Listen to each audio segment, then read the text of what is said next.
As you can see here, this is the site for an app and a website called Plan to Eat.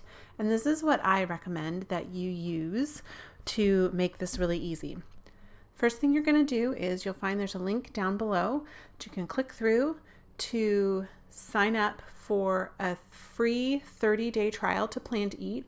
It is, in full disclosure, also an affiliate link for me that I get a small little commission if you sign up. Once you're signed up for your free trial, the first thing you're going to do, I'm going to go ahead and log in here. And mine's going to look a little different than yours because I have now added, as you can see here, I have 322 recipes in my vault or bank or whatever you want to call it. And so I can scroll for days with all kinds of recipes that I have loaded here into Plan to Eat.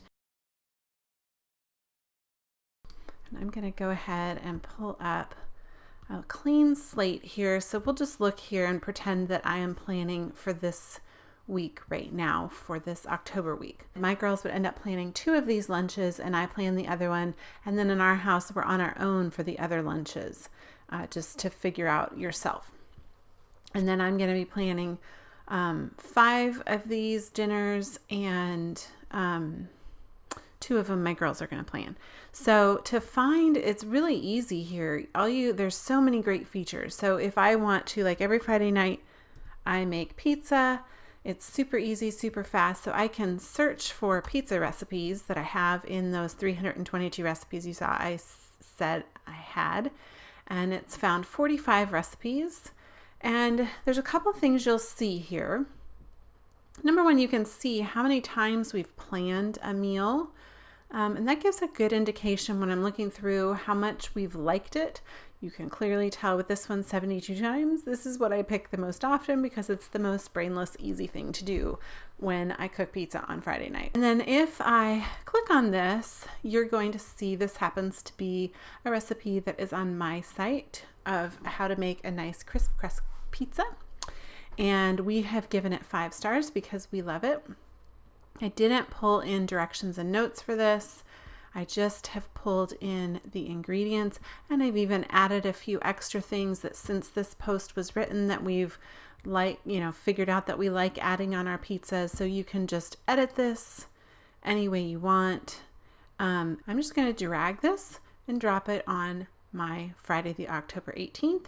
That's what we're having for dinner is pizza. Now, another thing that we often have for dinner, I'm going to search for here, is tacos. Okay, so this is another super easy dinner and we have some great variety.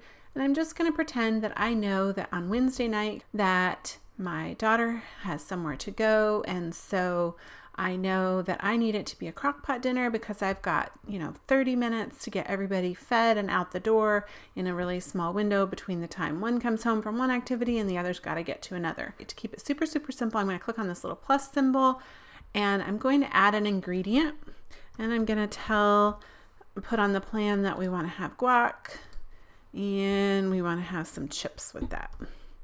Might not be the best side dish, but that's super easy and means I can get in and out really fast.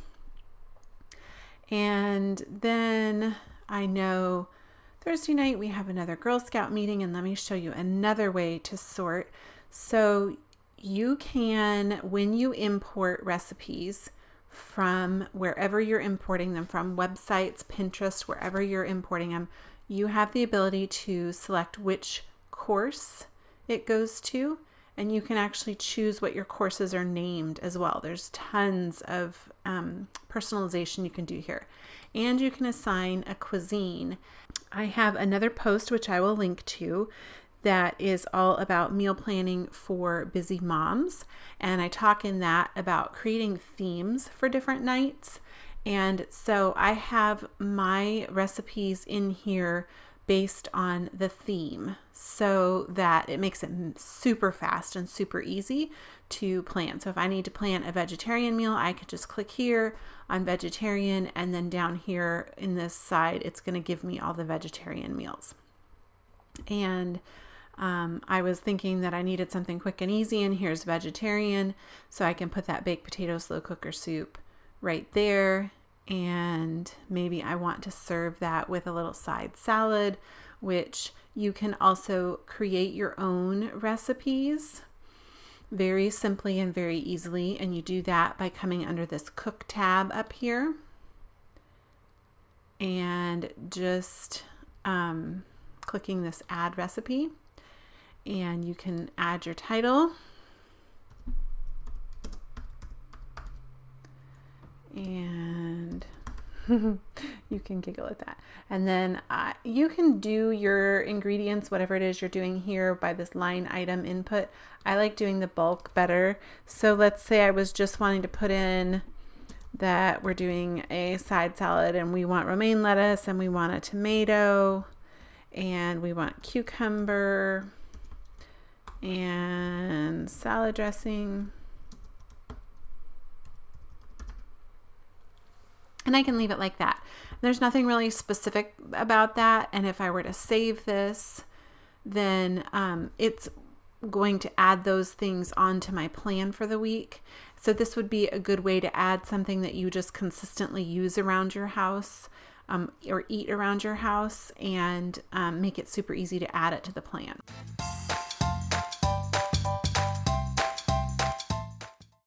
So I'm going to go back over to this plan area, and I have added this a long time ago for us. Whoops, if I can spell it right. It knows what I want to search for. So I put this in. This is just my own little, like I just showed you how to do an easy side salad, a cup of romaine, and this is serving one person, grated Parmesan croutons, and then these are the different dressings that everybody likes. I call this my lazy mom salad because it's so easy, but it, gets a little bit of vegetables and salad in us. So, okay, so I'm going to put that with the baked potato slow cooker soup, and I'm just going to keep adding things to the plan.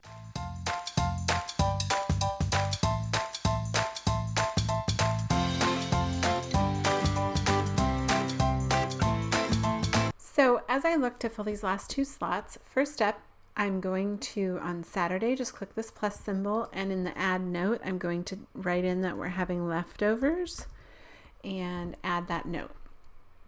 And that way I'll remember that that was the plan, even though it doesn't require any ingredients or any recipe. I have been making some different lunches since I'm responsible to make one lunch for the week that everybody eats. And they take to school, and so I've been cooking those and popping them in the freezer. And so now this week I don't want to make lunch, so I'm just going to drag this. You see I clicked here on freezer, and I'm just going to drag this broccoli Alfredo pizza onto the day that I cook lunch, and it is done. And the nice thing about this is, if you notice down here, it has put in here defrost frozen meal, and it will reminds me that I need to do that. And you can actually integrate this Plan to Eat calendar with your Google Calendar. I believe it integrates with other calendars as well. So this can come up on that calendar as well.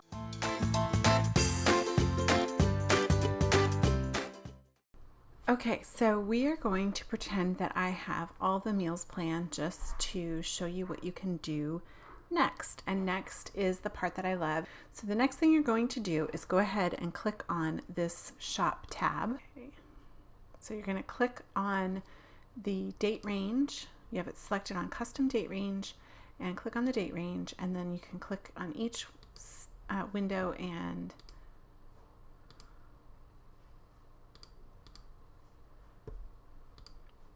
the dates that you're shopping for. So I have October 13th through the 19th selected. Click Save Range. And over here on the left hand side, it's going to show me the recipes that I plan. And you can see as I'm going over them, it's highlighting the ingredients over on the right side of the screen. And I can shop directly from this. You can download the app to both Android as well as iPhone. And you can shop directly from the app, and you just check off what you have. Or here, if you already know you've got your pizza dough, you can check that off. I don't really ever do it that way. I use another app, which I'm going to show you in just a second. that will help you save money because you'll know exactly how much money you're going to spend before you even walk in the store. And that'll help you allow you to make any changes to some of these menus if you need to go with something less expensive for the week to make your budget. But so what I do is I go ahead and click on the print, and it's personal preference, but it's going to print out every ingredient that you need for the week with a recipe key right on the page. I like to go ahead and have my recipe key on a separate page because I keep that and reference it during the week.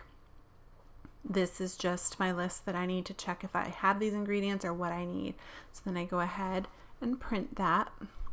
And I will say that the recipe key does not add the notes like I had where on Saturday we were eating leftovers. You'll see that is completely missing here. It's something I wish that they would add to the recipe key, but it doesn't. It does add the list of ingredients, like where I just hand wrote in the chips and guac here, or the baked potato and the cheese and the sour cream here. It does add those things, but it doesn't add the notes like the leftovers. So that is how easy Plan to Eat is. And then let me just show you how easy it is to bring in a recipe. I'm gonna go to Pinterest really quick here.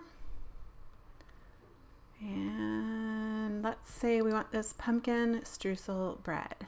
Okay, so I'm gonna open up this recipe from the Luna. It'll show you in the little intros that you get when you sign up how to add this to your Chrome bar, like the little bar at the top. But I just click on Add to Plan to Eat.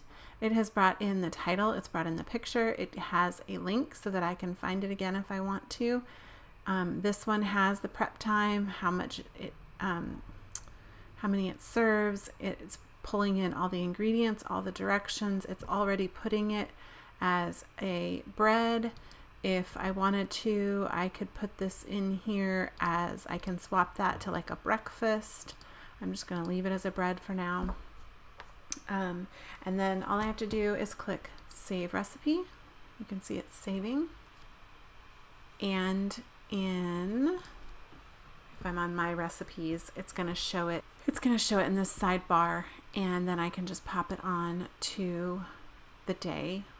Or if I'm not making it right now, I can remove it and I can add it to my queue so that I remember it. That to me is one of the big tricks once you add a new recipe, is to add it to your queue.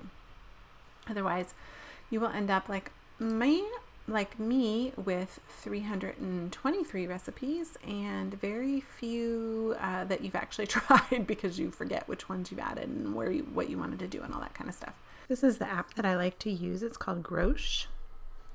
And this is on iPhone. The reason why I feel like it's such a time saver and helps you stay on budget is, as you can see over on the right side of the screen, it's got prices for things. And as I start to add things in, the list comes up and I can select what it is I'm adding. And if it's something I've purchased before, the price is there and you can see the total at the bottom. What makes it a huge time saver as well, in addition to keeping me on budget, is these suggestions that it begins to learn over time that based on how often you buy things. So we tend to buy these cheddar cheese snacks regularly and eggs regularly. And by just swiping like that, if I go back over to the list, now those have been added to the list along with their price. As I use my list that prints out from Plan to Eat, I am able to add things here and see the total price that I'm going to spend at the stores that we tend to go to, depending on which store I'm heading to for that week. So, and there's another app on Android that doesn't do the suggestions, but it is called Mighty Grocery. It does do the list with the full pricing and saving the pricing, which is one of the issues that I've found with a lot of apps, is they don't save the prices. I believe on Grosh, in order for it to save a price, let's just enter a basic new yogurt that doesn't have a price. You see that comes up and it doesn't have the store associated with it. So I have to tap on it and tell it what store I'm buying it at and then enter the price. And let's say it's 99 cents. Whoops, 99 cents. And then you can see now that it shows that it's with Trader Joe's and that that's 99 cents. I'm pretty sure if you don't associate it with a store, it won't save the price. So that's one little tip for you. To say I bought it, I swipe to that side. If I found out that I don't need it on my list, I can remove it by going to that side and tapping. And it does keep a whole history of everything you've purchased, and that is how it keeps the pricing.